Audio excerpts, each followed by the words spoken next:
கற்றுக்கொண்டு தொடர்ச்சியாக செய்தால் முகம் பொலிவுடனும் உடல் சுறுசுறுப்புடனும் காணப்படும். ஆகையால் ஆசன ஆண்டியப்பன் அவர்கள் நமக்காக சிறந்த யோகாசனங்களை கற்றுத்தர வருகிறார். அவற்றை கவனிக்கலாம். நிகழ்ச்சியில் முதல் பகுதியாக வரவிருப்பது நலமுடன் வாழ.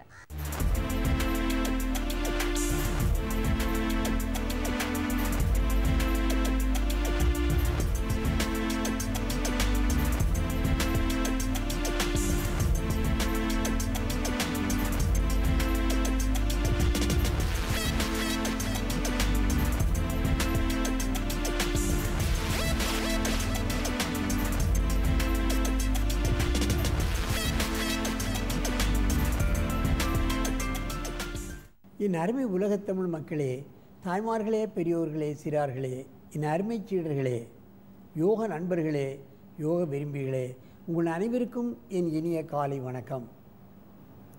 கலைஞர் தொலைக்காட்சி நிகழ்ச்சியில் நலமுடன் வாழ என்னும் பிரிவில் யோகாசனத்திற்கு அதிகாலை வேளையில் அதிக முக்கியத்துவம் கொடுத்திருப்பதை நீங்கள் அறிவீர்கள். சிரசாசனத்தை செய்ய போகிறார்கள். ஒரு குறிப்பிட்ட காலத்தில் சிரசாசனத்தை கற்றுக்கொண்டார்கள். Please do it. Headstand. Very slowly you can do it.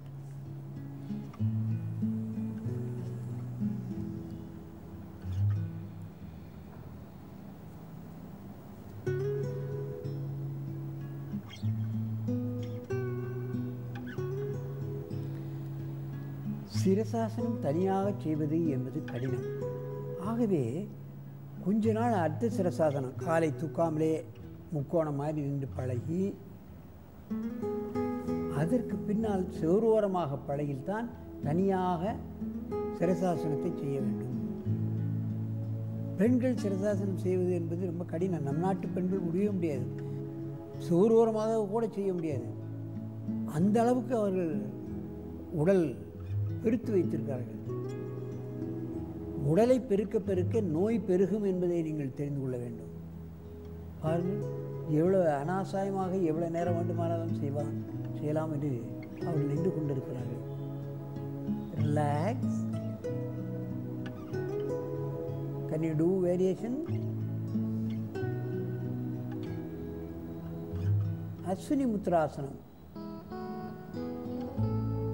பெண்களுக்கு கர்ப்பப்பையில் இருக்கக்கூடிய பிரச்சனைகள், மூல வியாதிகள் இவையெல்லாம் போக்கக்கூடிய அற்புதமான ஆசனம். பாருங்கள், ஸ்லோலி பாருங்கள். அதிலே சிரசாசனத்திலே எத்தனையோ விதமான வேரியேஷன்ஸ், பிரிவுகள் செய்கிறார்கள். பாருங்கள், அதைத்தான் பார்க்க வேண்டும்.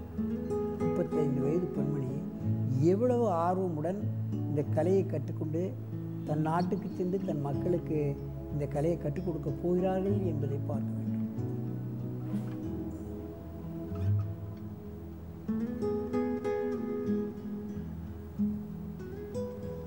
Slowly relax.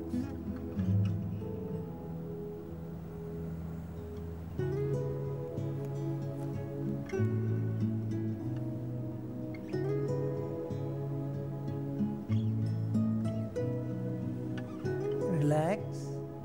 King of Asanas என்று சொல்வார்கள். சிரசாசனம் ஒன்று மட்டுமே ஒரு 200-300 எண்ணிக்கை சோறு ஓரமாக செய்து கொண்டு நாம் சென்று விட்டால் நல்ல இனவாற்றல், ஞாபக சக்தி, கண் பார்வை மங்குதல் இவை போன்றதெல்லாம் நீங்கிவிடும்.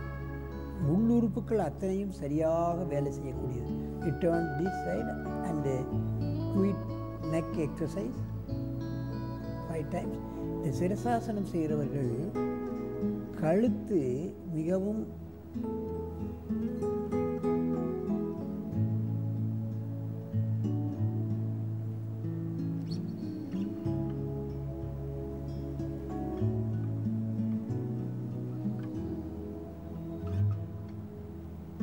எப்படி முறையாக செய்ய வேண்டும் என்று காலை தூக்கி மடித்து பின்பு அவர்கள் அனாசாயமாக தூக்குகிறார்கள்.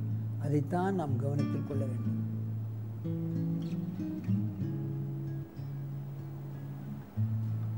Slowly come down.